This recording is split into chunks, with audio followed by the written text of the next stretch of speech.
You can now hear Movie Heaven, Movie Hell on Stitcher. Stitcher is radio on demand. Listen anytime, anywhere. Stitcher is an award-winning free app that lets you listen to all your favorite shows, plus discover from 20,000 news, entertainment, and sports shows. You can also create your own custom playlists.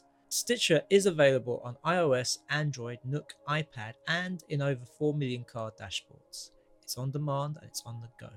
No downloading, no syncing, no wasted memory. You can stream your favorite podcasts from Stitcher. Don't have Stitcher? Download it free today at Stitcher.com or in the App Store. And please leave us a review and rating on Stitcher. Thank you.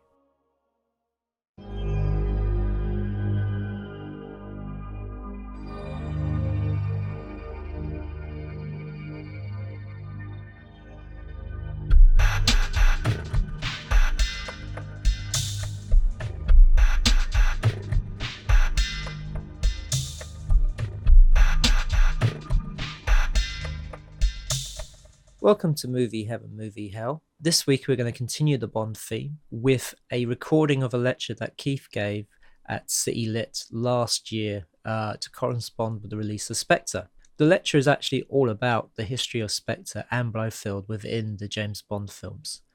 Now, he uses clips in his talk, which for obvious reasons I can't include, but I have included the intros to them. So if you want to sort of find those clips yourself and play them, it's a very, very interesting talk, and it's well worth a listen. So just sit back and relax and listen to Keith give his lecture about Blofeld and Spectre. Keith Eyles, I met at the BFI when I was teaching a course on Hitchcock, and Keith is going to do the presentation now. Yeah, hi. Thank you, John, for asking me to come in and talk about this. I'm absolutely a student of John's from previous courses. We've done some stuff on Hitchcock and Scorsese and various other things, but I'm kind of a lifelong fan of the James Bond film series, and I also I went to film school, and I tried a career as a film director, which I'm still waiting for it to take off, but there you go. So what we're going to look at today, when I originally talked to John about this, he said a lot of this course is based around Spectre. Is that right? Yeah. Now, first of all, has everybody seen the film, the new film, Daniel Craig's? Good. No? Oh, shit. Okay. Because you're either going to have to put up with spoilers, you'll have to leave the room. Yeah, there are going to be a few spoilers, so apologies in advance for that. But the whole point of this presentation, what we're going to talk about, is why Spectre and Blofeld were absent from the Bond movies for over 50 years. And there's a little known history into the way Bond came onto the big screen. And it's interesting, you've just watched that Eon, Everything or Nothing documentary about it. It's funny, as I said, I've been a fan all my life, and I'm interested in the production side as well as the films themselves. And the more you dig into this, it seems that there is quite a history there, and it's a history that was, in many respects, in legal battles for over, more than 60 years, in fact, in legal battles. And most of the documentaries that you see have to get authorized by Eon Productions. So there's certain things that they've kind of withheld and whatever.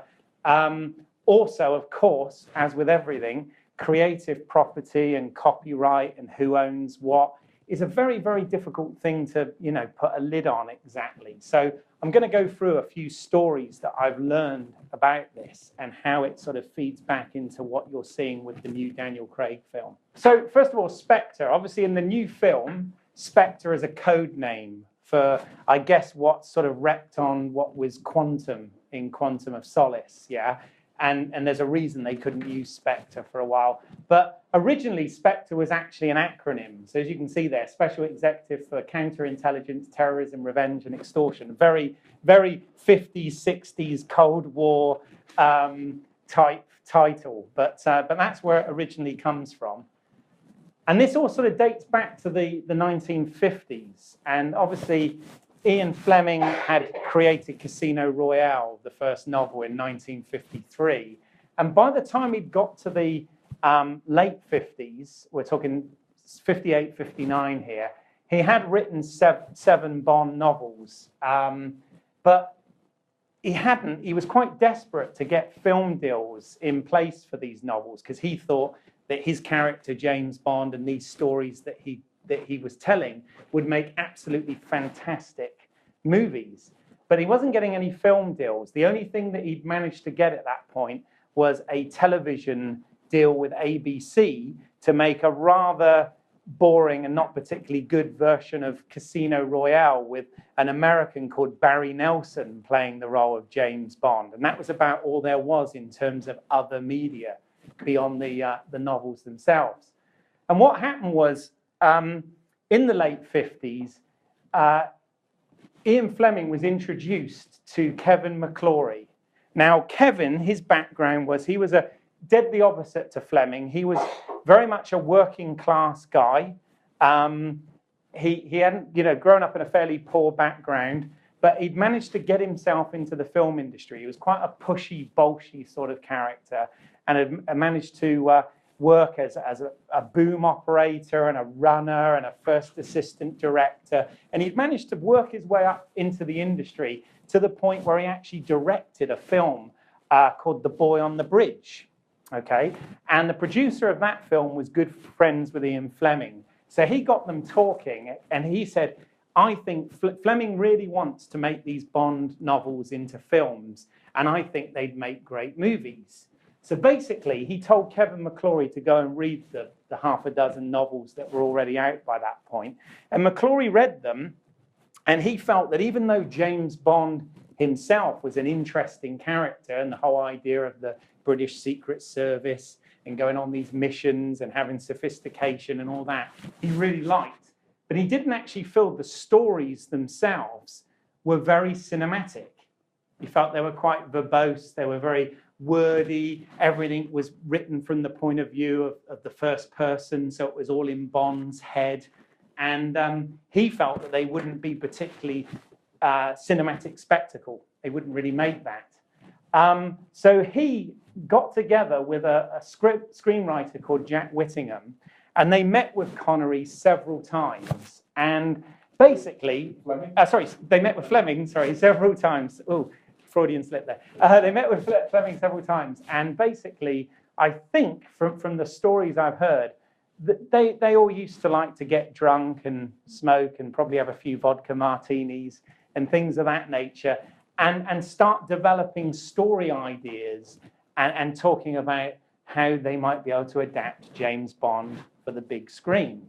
Okay, and it's quite interesting because when you actually look at the films that followed, they seldom do they take the title, they take one or two character names, but in terms of plot, apart from a very, very loose synopsis or whatever, when you think about it, don't really follow the novels, if any of you have read the novels and since compared them to the film. So, I'm thinking this part of the story, all of this is alleged hearsay and whatever, but this part of the story sounds like it might actually be true. So what happened is they began writing the first Bond screenplay. They had this idea. Basically, Kevin McClory had always had this idea about atomic bombs being hid in the Bahamas. This was an idea that he had that he thought would make an interesting story somehow, and how we could possibly weave the James Bond character into that environment. So what they did is Fleming actually was the person that began writing the very first screenplay for James Bond in 1959. Okay, and they called it at the time James Bond of the Secret Service. Didn't know what title it was going to be. And apparently, again, Kevin McClory would look at what Fleming had written, and it was very wordy, it was very expositional, there wasn't a lot of on-screen spectacle and action. And indeed, screenwriting is a very different art and skill set to writing novels. Very different. You're writing visually as opposed to, emotionally or inside somebody's head. So hence why he got Whittingham involved to actually develop and improve on this story. Now, the argument is, and the argument that went on for a legal battle for half a century, right, was this what became the template for the Bond movies that followed? Okay, so we enter the 1960s, and Fleming had got really bored of trying to write the screenplay and develop the film with these guys. He found it really tiresome. You know, they were trying to get deals. Every single studio had turned them down. Kevin McClory was asking for $3 million, which was a lot of money at the time. When you think Dr. No was made for $1 million, yeah, he was asking for 3 times that to make this, because they had to do all of this underwater filming and they had to build elaborate sets and things of that nature. And what had happened is, while this was going on, the film that he'd released, which was called The Boy on the Bridge, had tanked big time. Okay, it had not made any of the money back. It got poor reviews. And at this point, Fleming started to question whether or not Kevin McClory was the right guy to produce and direct this film, because the idea was he wanted to direct it also. And he started sort of saying this to Jack Whittingham, not sure this is the right guy. And apparently, he saw, while he was on a journey, on a plane journey somewhere, he saw Hitchcock's North by Northwest. And when Fleming saw that, he thought, this is what a James Bond movie should look like. And many have argued, we've discussed this, that when you look at North by Northwest, it is kind of like a bit of a Bond movie, actually, in many respects. So Ian Fleming was trying to get Alfred Hitchcock to direct the first Bond movie. And Alfred Hitchcock said that he would do it providing he could use Cary Grant as James Bond. And Ian Fleming said he had no problem with that whatsoever, providing Cary Grant could do a convincing British accent. Okay, and if that was the case, that would be fine. So this was going on. Kevin McClory sort of found out about this, didn't like it very much, and there was a lot of bickering going on between these chaps. And as a result, the production kept getting stalled and stalled and stalled. In the meantime, the publishers of Fleming were saying to him, hey man, when are we going to get the next James Bond novel? What's going on? You know, we need another one. You're in a contract with us. We've got, you know, public demand wanting more Bond. Can you give us something? So in 1961, the novel Thunderball is published. Okay, and Thunderball uses the first mention of Spectre. Okay, before that, it had been a Russian type organization known as SMERSH. Okay, so he releases this novel, and McClory and Jack Whittingham find out that this novel has been released, and they read it. And it's essentially, story-wise, it's essentially what they, as a trio, as a writing team of collaborators, had come up with for this first James Bond screenplay. It had taken many of the names, story ideas, you know, the basic plot, the characters, obviously Spectre, all of these things. So they immediately sued Ian Fleming for damages because they thought that that was their intellectual property. Okay, and of course, you know, this went in and out of court. It was hard to prove. There were certain notes and certain things that had been written down, but it was like, well, who wrote this line and who wrote that line and whose idea was this? And, you know, they were probably all a bit drunk while they were doing it. So, you know, this got quite nasty. In the meantime, in the early 60s, Fleming finally struck a deal with Eon Productions, as you were seeing in that little documentary that we were watching as I came in. So this was Albert R. Broccoli and Harry Saltzman. And they struck the deal with them and went into production fairly rapidly. And the first Bond film that was made, as you all know, was Dr. No. Because they wanted to make Thunderball, but this legal battle was going on. They wanted Thunderball to actually be the first film. But, you know, McClory and Whittingham were saying, no, you can't have that. We own the rights to this. and it was in and out of court. So basically, what they did is they took Dr. No, which they made for $1 million at the time, and they made a few changes. For a start, Spectre, even though it didn't appear till Thunderball in the novels, Spectre is actually the organization that Dr. No works for in Dr. No, and it replaces Smirsh.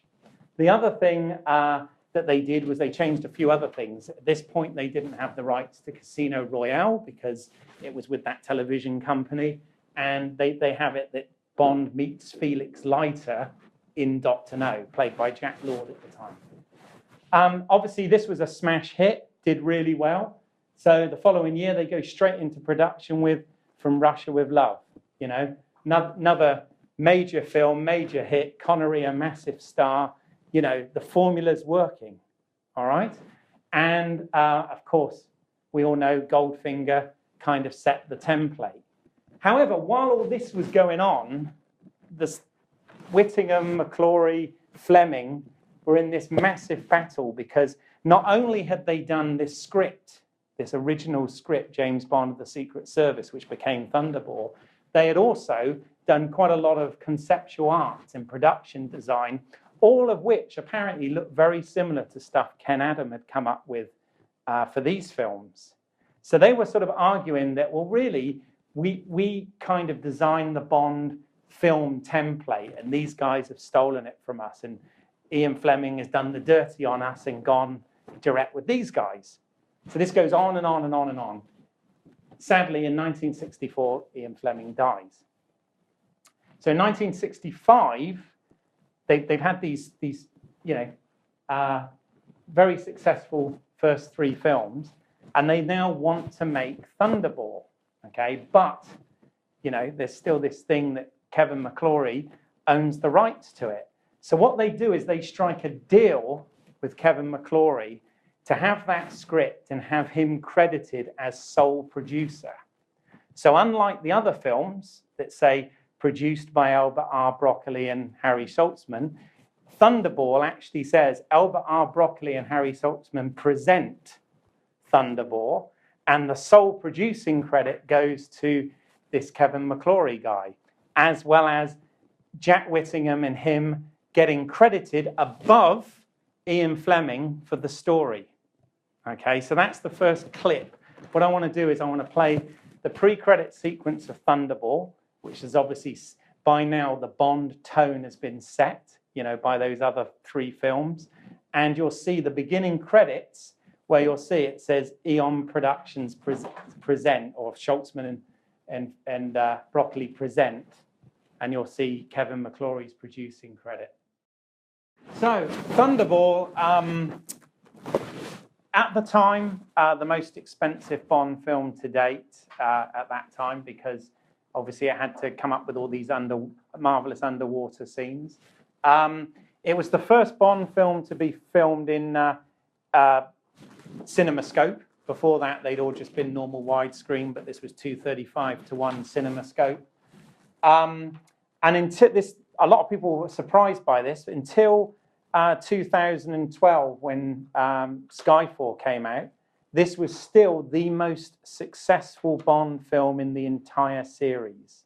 The only film that's actually broken that is Skyfall, and well, who knows, maybe Spectre will. But you know, this was a big deal. This film was a big deal, and as I said, Albert R. Broccoli and Harry Saltzman, they were kind of nervous because they already knew that even though it was a spoof, that a independent production of Casino Royale was on the way. It came out in 1967. It was a spoof version because you know, they didn't own the rights to that. And you know, knowing that McClory was going to try and get this film made, they basically panicked and, you know, did a deal with him. But as I said, it turned out to be a fantastic film. All right. Now, the other thing that was missing for a long time was Ernst Stavro Blofeld, the character, the leader of Spectre organization. And he actually first shows up in From Russia with Love. But at the time, you don't actually see his face. All you actually see is this Persian cat on his lap, which again is something that the films added. It wasn't in the novels. And you see him stroking the cat and hear his voice. And obviously there's a spectre ring, which is a lot more sort of ornamental than the ones we had in the new film. But in the following film, You Only Live Twice, is the first time that Bond comes face to face with this villain, and it was played by, as you can see in this picture, Donald Pleasance played the first Ernst Stavro Blofeld, who they meet. And as you can see, he's got that scar, he's got the bald head, you know, very, very distinct look. However, interestingly enough, 2 years later, when they make, with a different Bond, they make On Her Majesty's Secret Service, Telly Savalas takes over the role. And I must admit, back then, the sort of 60s Bond films just didn't seem to really care about continuity.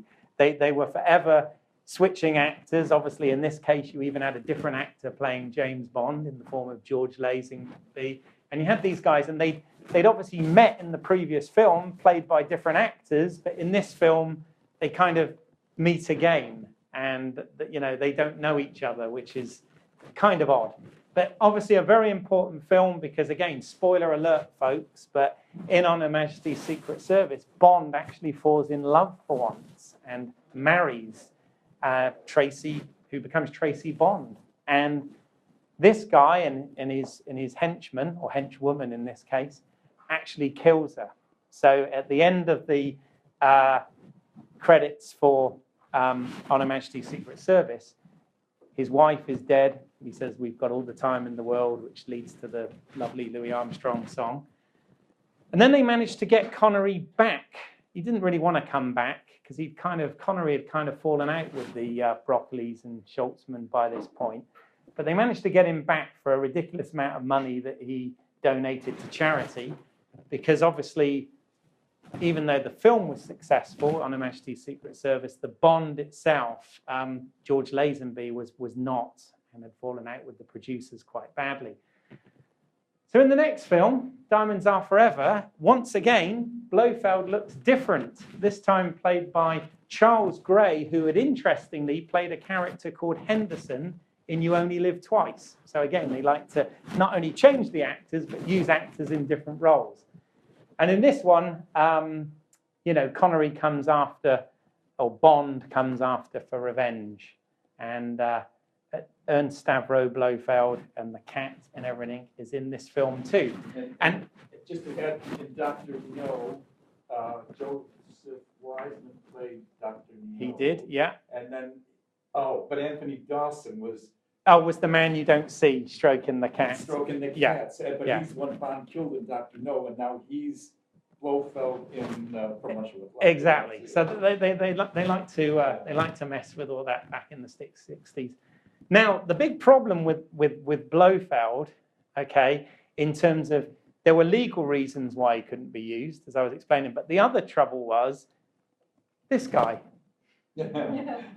By the late 90s, when Austin Powers came out, suddenly, you know, the whole Bond thing was parodied.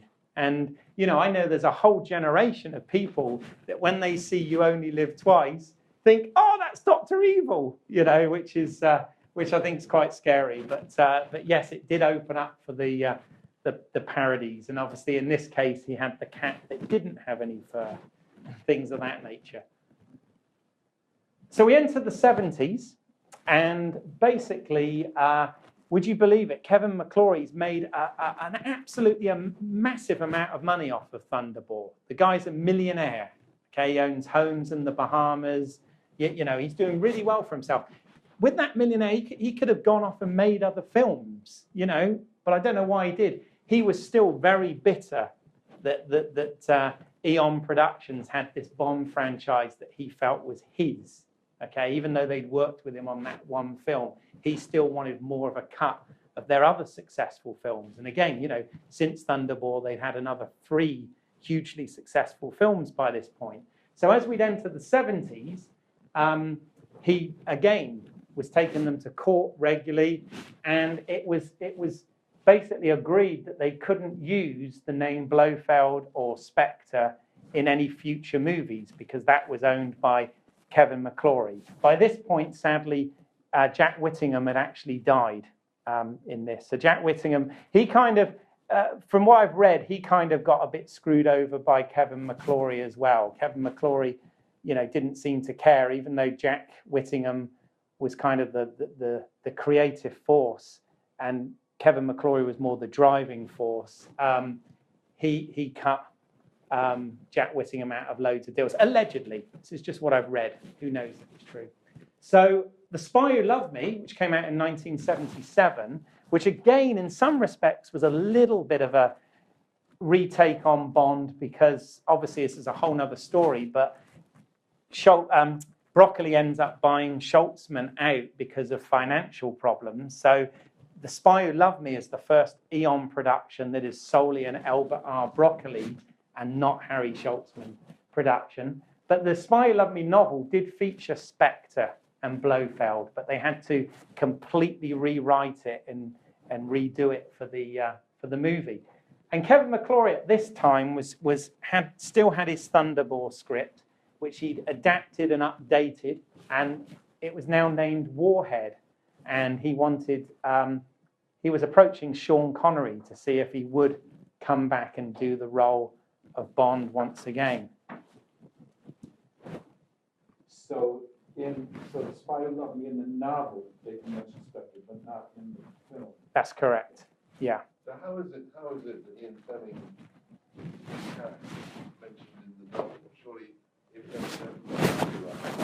why does McClory think that they can't use Spectre and both artists in the film? It was to do, I mean, it was very complicated because obviously Fleming had written a lot of the actual novels before Thunderball, but because they developed that for the actual, because back in the original novels, it wasn't Spectre, it was Smersh. The first time Spectre was mentioned was in Thunderball, which as far as Kevin McClory was concerned, that was his creation, not Ian Fleming's. So, you know, and again, all of this stuff, it's such a grey area. You know, this creativity, when you work in a collaboration, unless you're having absolutely everything you say recorded, you know, who really knows who did what and who brought what to the project? That's why these things are very difficult. And of course, you know, there are stories that Kevin McClory had a bit of a chip on his shoulder because obviously Ian Fleming was kind of an upper class toff, as it were, and he was this hard working class guy that had come from a tough background. And, you know, there's things that Whittingham and Fleming sort of looked down and didn't think that McClory was particularly intelligent and things of that nature. But, you know, on the flip side, McClory was massively responsible for getting things moving and, you know, driving it ahead and, you know, effectively helping to get Thunderball made. But as far as he was concerned, you know, the Eon franchise, part of that belonged to him. So why did McClory not film the earlier novels like Casino Royale or From Russia with Love? Yeah, he just felt, well, by that time, obviously the deal had then been done with Eon, but originally, before all of that, he just felt that they just weren't cinematic. Oh, I see. He read them and thought the character was interesting, but the actual stories and the way they'd been written were not great for cinema. And it is, you know, it's funny actually, because since I found that out, when you go back and look, you do realize that the adaptations that they've done for the screen are massively different to the books. You know, I guess the one that got closest was the reboot with Casino Royale, but even that, they added, you know, tons of action that wasn't present in the novel. So, but I want to show you another clip now, actually. Is it already queued up? This is from For Your Eyes Only, which came out in 1981. And this is an official Eon production where they kind of kill off the Blofeld character without actually mentioning that it's Blofeld. In fact, in the credits, it's credited as Wheelchair Villain because they couldn't use the Blofeld name. They can't use the name. Yeah. So this is a little bit of Roger Moore. I'm trying to get some different Bonds in for this. So kind of Eon's way of I guess, dealing with this legal problem was to actually kind of kill that character off. So, but I mean, that was almost a parody in itself. So, you know, they kind of killed off the Blofeld character. As I said, they didn't actually, he never goes by name in that. But you kind of get the idea with the whole Dr. Evil thing, right? And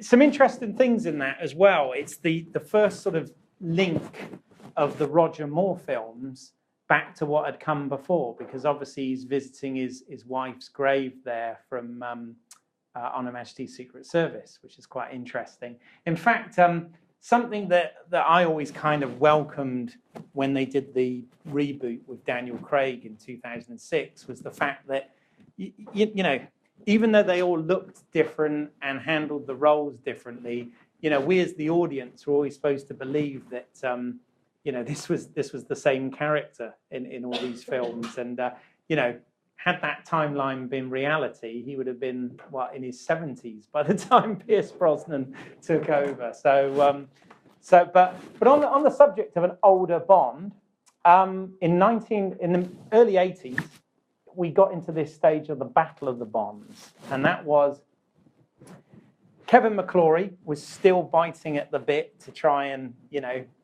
get Thunderball remade and claim, you know, more money from his Bond creation, as he put it.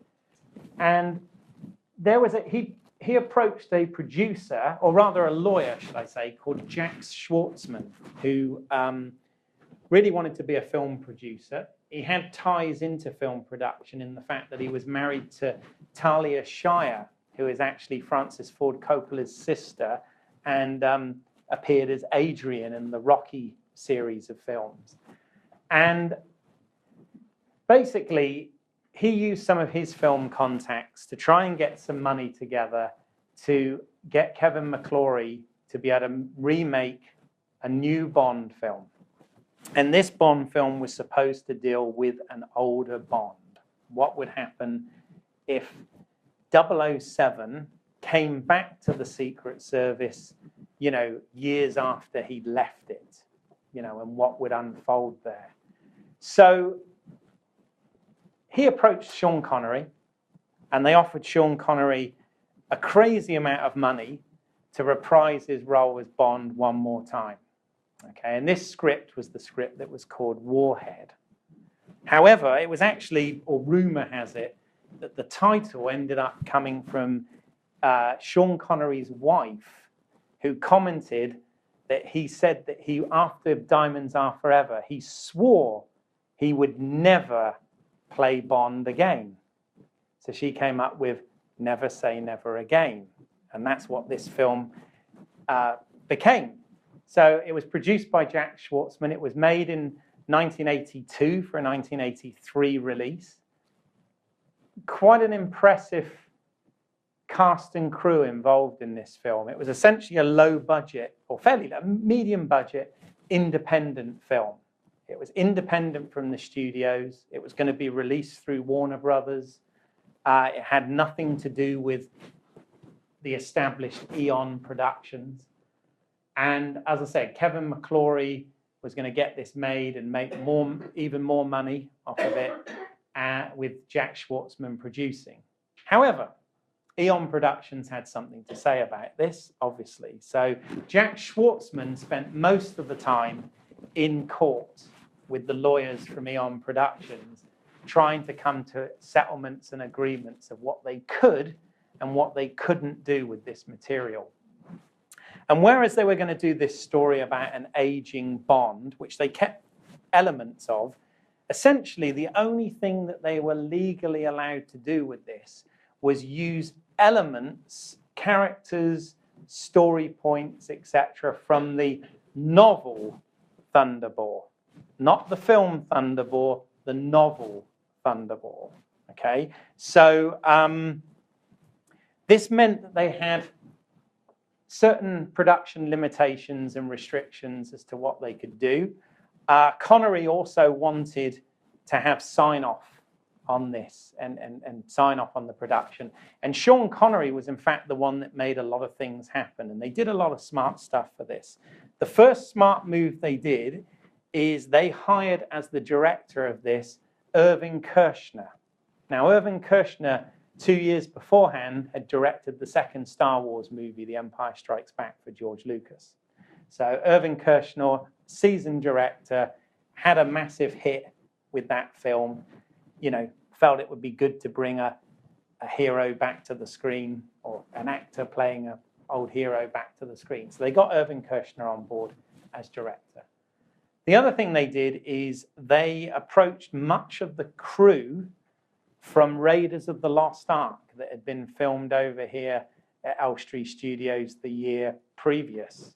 So they got the stunt coordinators, much of the stunt team, the director of photography, a guy called Douglas Slocum, and the unit production manager and first assistant director, a guy by the name of Dave Tomlin.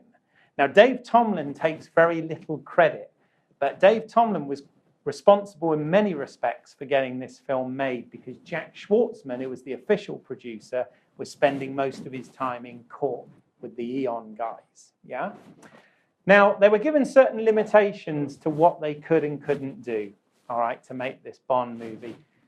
So what we have familiar characters that have changed slightly. So this is Domino as she appeared in Thunderball, where she was named Domino DeVille. Yeah, beautiful. One of my favorite Bond girls, I have to say.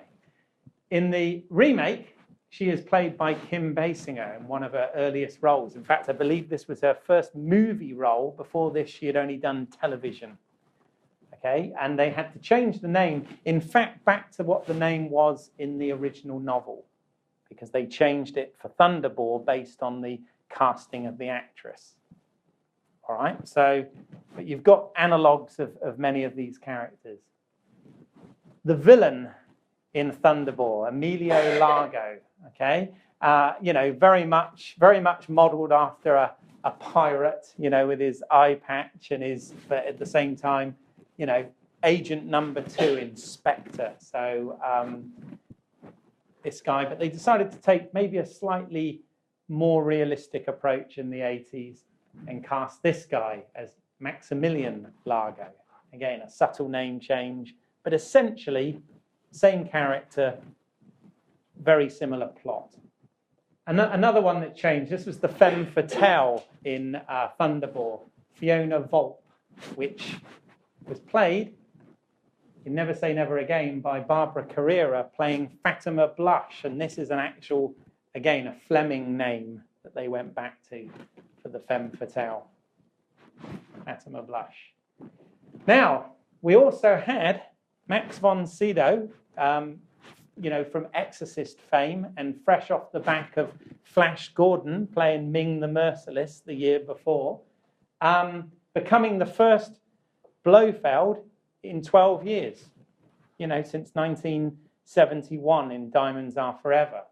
So we get a new Blofeld in this. Now, interestingly, which I did find funny, he does have the Persian cat, which I thought was quite interesting, because they were under certain restrictions about what they could do, you know, book versus film, and what they'd already established in film. And the Persian cat was actually something that was established in the Eon series right back from Russia with Love. So I find it interesting that they allowed the Persian cat to get in there. They didn't sue because of the cat. No, they didn't sue because of the cat. But there were things that they couldn't do. All right. First of all, they weren't allowed to use the gun barrel logo or have a pre-credit sequence. That wasn't allowed. That was an absolute no-go. The other thing was they weren't allowed to have a Morris Binder type title sequence with, you know, naked silhouettes and bright colors and things of that nature. They also weren't allowed to use the Monty Norman theme that was arranged and made famous by John Barry in the score at all. So you couldn't have a lot of these Bond elements that take place outside of the actual fiction, they weren't allowed to use. And apparently they did approach John Barry to do the score, and John Barry, out of respect and loyalty to Eon Productions and all the work Cubby Broccoli had given him over the years, did decline on that. And then they were going to use James Horner, and for some reason that didn't happen. So they ended up using Michel Legrand. And I have to say that the soundtrack of Never Say Never Again is not one of its strongest points, although it does have some good elements, although you can tell they did not have the budget of an official Bond film. Now, this was a bit unprecedented because this came out in direct. Oh, and I'm sorry, I've cut Roger Moore's head off, I've realized there, which was not intentional. But this came out in direct competition the very same year as an official Eon production with Octopussy. Now it's me, I think that's my slide. With Octopussy, which was an official James Bond film, and it came out the exact same year, same summer, etc., as Never Say Never Again. So you had these Bonds battling one another. You had Sean Connery, that many felt was the original and the best Bond and better than his successor. But then you had Roger Moore, that had been doing this now since 1972, 73. Live and Let Die, 73. So was well established and had an established audience there. Obviously with this, they could use the Bond theme, they could use the gun barrel, they could use all that stuff. With Never Say Never Again, they couldn't use those points. Now both films were very successful. Ultimately, Octopussy won. The official Bond film won the Battle of the Bonds that year. However, Never Say Never Again at that point became the most successful independent film in history up to that time. And I remember back when I had my first Bond collection on VHS, remember that? I had all the films up to then License to Kill. So all of them up to the end of the Timothy Dalton films. And I always had Never Say Never Again in the rack at the end because I liked it, because even though it was essentially the same story as Thunderball, I kind of liked the fact it dealt with a slightly older Bond. And obviously, Sean Connery and Roger Moore were essentially the same age at that point. And I have to say, Sean Connery, for me, in this film, looks better than he did 12 years earlier in Diamonds Are Forever, where I thought he looked fat and bored and like he really didn't want to be there. Yeah. They weren't allowed to use the same actors to play the auxiliary parts like M and Moneypenny and... That's correct. That's correct. Yeah, in this film they had Edward Fox played M, and he played it as if he was a sort of successor to Bernard Lee, who had died anyway by that point, and was going to be replaced by Brown. I've forgotten his first name. The guy who went on to play M after Bernard Lee. His name I can't remember. Yeah. Anyway, so they couldn't use that. They had a different Moneypenny. I think her name was Pamela Salem, was playing Moneypenny in Never Say Never Again, and not Lois Maxwell. And Q, they had a different sort of character. In fact, I'm going to show you that scene if we get time. From Q Branch, called Elgon, who play. It's quite an interesting scene, that. So, in fact, we'll do that next. So let's play. Okay. What I'm going to do, I want to play the opening sequence to Never Say Never Again. Basically, it's kind of a combination of the pre-credit sequence and the title sequence in one, because they weren't allowed to. Like Simon Aitken. Yeah, and they've also got, Rowan Atkinson, hot off the back of Blackadder, makes a appearance in this film as a character called the innuendo name Nigel Smallfawcett. But yes, so it's got some. So anyway, I'm just going to wrap this up now because I know it's near time to go. So into the 1990s, obviously Eon relaunch with Goldeneye with Pierce Brosnan, but Kevin McClory has still got this bit between his teeth. He's now got a script called Warhead 2000, which again is an updated version of Thunderball that he approaches Timothy Dalton to try and get Dalton back in the role. That didn't happen. And at the same time, a writer called Robert Sellers had written a book about this, published a book called The Battle for Bond, which was actually banned by the Ian Fleming estate and didn't come out until a couple of years ago. And that's where I'm getting a lot of this information from. So obviously the 2000s, Eon get the rights to Casino Royale and do, the reboot with Daniel Craig. Obviously, they mentioned Quantum in the Quantum of Solace, because at this point they still don't have the rights to Blofeld and Spectre. But in 2013, you know, some decade after Kevin McClory had died, they get the rights to Spectre, and obviously the rest is history. That's why we're here today talking about that. Now, sorry, a shameless plug. If you have enjoyed listening to me waffle on, I actually am part of a podcast called Movie Heaven, Movie Hell, with me and another independent filmmaker. And basically, we're going through the A to Z of directors at the moment, and we each pick a film of theirs that we love and a film of theirs that we hate, and we discuss it on a podcast. So, Movie Heaven, Movie Hell. If you Google it or put it into iTunes or Stitcher or whatever, that'll come up. What director are you doing now? We've just done, Michael Mann was the last one, and the one that comes out on this Thursday is Christopher Nolan. So we're up to N. Also, if you think, well, who the hell is this guy? And he keeps talking about films like he knows about filmmaking. Well, I'm not saying I do, but if you go to YouTube and you put in British Isles, as in my surname, you will see 6 short films that I made with no time and no budget off my own back that I wrote, produced, and directed. Please feel free to have a watch, share, comment, whatever you need. It's, you know, I've been told I'm not good enough at plugging my own stuff. So, and that's it. Thank you. Thanks. We got about 4 minutes for any questions. Oh yeah, I love questions. That's So cool. Q&A, and I'll do the disc for you. Not you, Billy. But how about questions to Keith?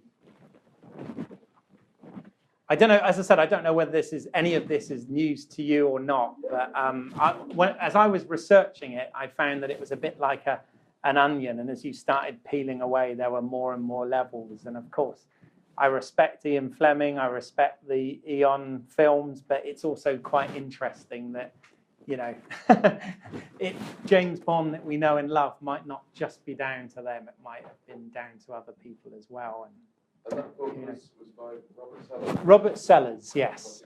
It's called Battle for Bond.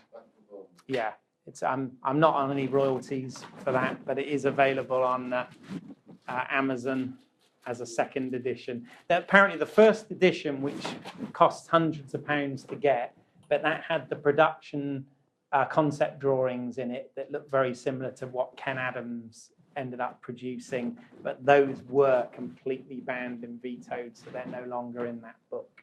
Is that Sellers S-E-L-L? Yeah, as in Peter. Yeah. Yeah. Oh, that was McCowan. Yes, Alec McCowan. I'd like to say that I saw the conversation of the film, and to be honest, I nearly walked out. Because Yeah. Oh, that song's horrible. I disliked it this time. Yeah. You only disliked it this time. Yeah. Yeah.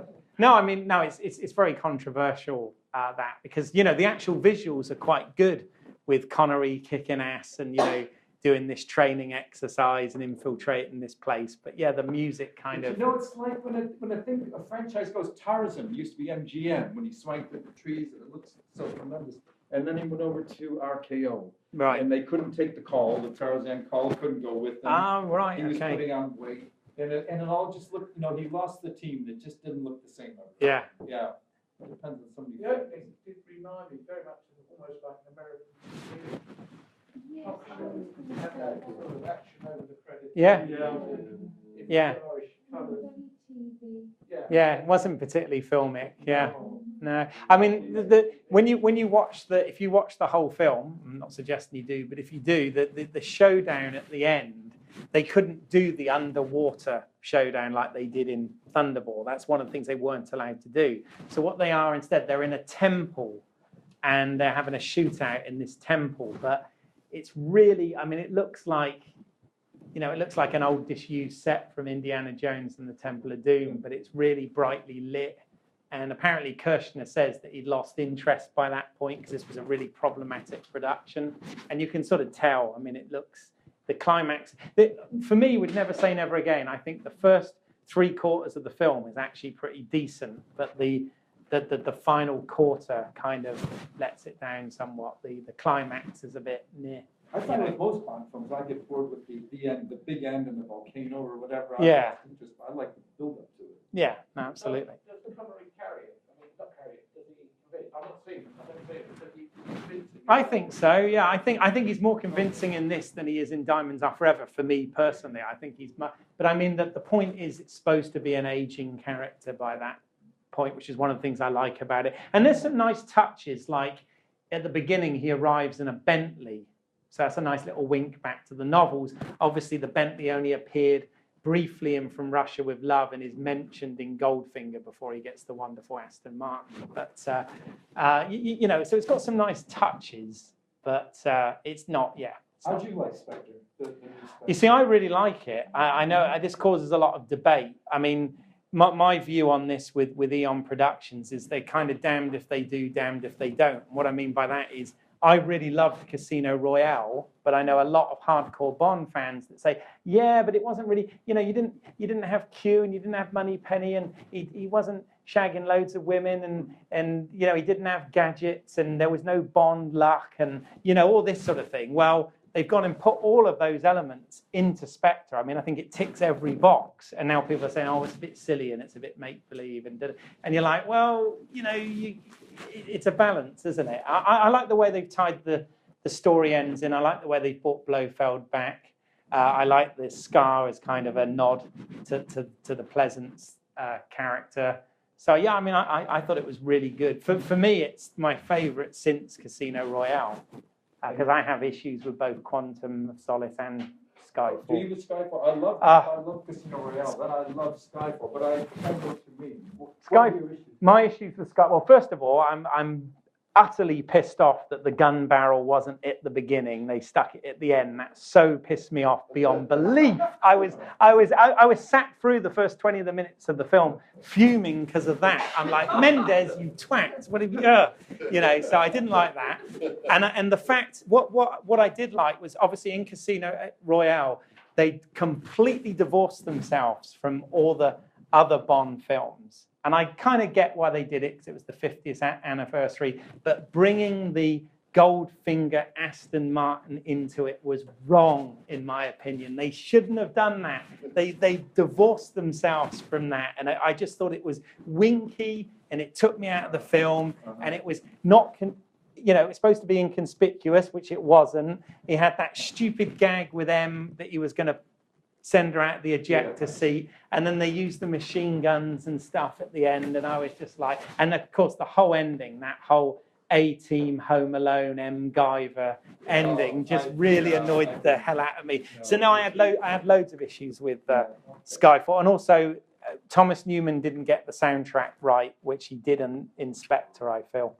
But yeah, me being everybody's got their own opinions on that, but. Yeah, I'm a bit of a nerd. The beginning of Spectre might be a little bit too winky, like in the credits and that. It seems to be knowledgeable about the past films. Yeah. Did that bother you at all? No, not really. No? I kind of liked it. In fact, I liked, I liked the little nods, like the fight on the train, with the henchman that's sort of a cross between Jaws and Oddjob. And that sort of reference to both From Russia with Love and The Spy Who Loved Me, on the train sort of thing. I thought that was great. I loved all that stuff. Do you like Smiley as well, or not? Or do you prefer? I mean, because James Bond is a caricature, isn't he? Whereas someone like Smiley is more like the real thing. Yeah, I find the Le Carre stuff. I kind of like the spectacle of the Bond films, to be honest. But yeah. We're going to have to end it. Sorry. Yeah. Cool. Okay. Thank you very much. No, thank you. It's been real fun. So, any excuse to talk about Bond is good with me. So. You need to leave the room. Just please take your things and any talk in the hall.